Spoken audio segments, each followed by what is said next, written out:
Alright, stolen valor and camouflage military uniforms. First and foremost, what is stolen valor? Stolen valor is where somebody, either because they think it's cool, or because they see they've got something to gain for it, pretends they've been in the military, and they have not, or pretends to have been in a combat zone, and they have not. That's what stolen valor is in a nutshell. Okay, so my background real quick, 8.5 years on active duty. During that time period, I did 1 tour in South Korea, did 12 months in Iraq, 9 months in Afghanistan. And then I went from that into the National Guard for a few years. I was medically retired in November of 2018. So, how does this all come together? Well, camouflage uniforms. They're widely available. People buy them at surplus stores. People buy them online. They think they're cool. Somebody wearing one does not mean they're committing an act of stolen valor. Somebody is wearing a whole bunch of patches. Maybe they are, maybe they aren't. Okay? If they are no longer in the military, are they doing anything wrong by wearing a military jacket top with all the patches and rank? I don't believe so. There's no federal law that says that vets cannot wear their military crap stuff. So, that being said, can you mix and match? If you're no longer in the military, definitely you can. If you've never been in the military, you definitely can. There's no federal law prohibiting that. If there is, please post down in the comments below. I'd love to know what it is. So, now, if you are in the military, can you mix and match? Well, if it's expired, sure, why not? Why can't you? There's no regulation, I believe, saying that you can't. Now, if you are currently in the military, can you take your current authorized uniform and mix it with an unauthorized uniform? No, you cannot. That would be subject to your uniform regulation that covers uniforms. The Army AR 670-1, I believe, is still the current regulation that covers that. So, now, somebody committing an act of stolen valor simply because they are wearing a BDU jacket like I am right now. No, they are not.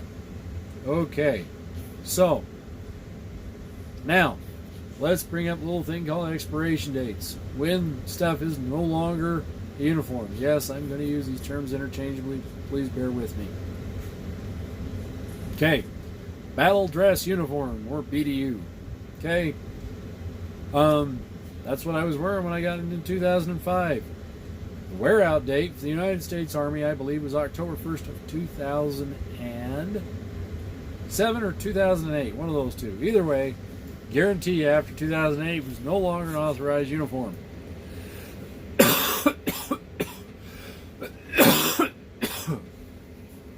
Okay, so now PTs had their expiration date. I can't give you that. Didn't pay attention long enough to know when that expired. Army's got new PTs. Now, the ACU and the Afghanistan multicam uniforms, their expiration date was October 1st of 2019. How do I know this? Saw the bulletins and everything else associated with it. And my National Guard unit that I was in said, make sure that you're aware that you can't wear ACUs anymore after the 1st of October. After that, do whatever you want with them, but you can't wear them on duty. Okay, so you see somebody wandering around, and they are currently a member of the active duty component or reserve component, and they're wearing these pants. Okay, as far as I'm aware, they are not doing anything wrong. You may not like it, but they aren't doing anything wrong.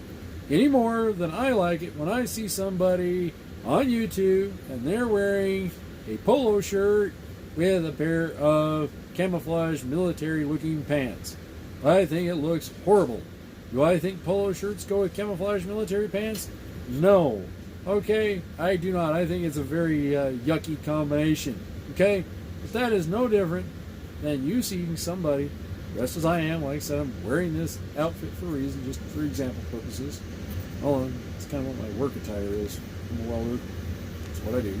Anyway, so that being said, I'm not doing anything wrong because it's expired.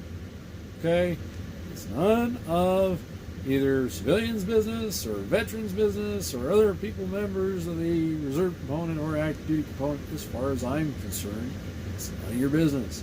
If it is your business, please post the law, or it can be looked up in the comments below. I will be happy to highlight it so other people can see where it is addressed specifically in your service regulation concerning uniforms that are expired and how they are to be worn or not worn. Now, this has become such an issue. I recall that the Army came out a few years back and they actually included something in there because there's so many people out there getting up in each other's faces because they weren't wearing BDUs right. And they basically came out and they said, as long as you're not wearing name tapes, it's not a big deal. Do what they want. Okay? So, now that the Afghanistan multicam uniforms or Operation Enduring Freedom camouflage pattern is expired and that the Army combat uniform or ACU has been expired, I believe the similar rules apply to it. Okay? If you are still a member of the component, you should not be wearing your name tapes with the old uniforms or, okay? So, when I got off the airplane in January of 2013, they said that a month after, that was no longer a uniform. Do whatever we want with it. We're not allowed to wear name tapes and patches associated with a jacket. Go out and wear it. They didn't say if we were allowed to mix and match with it. Okay? At the time, when I went to Afghanistan, this was the t-shirt that we were wearing. Yes, this has got holes in it. This t-shirt's like 10 years old or something. Okay? So,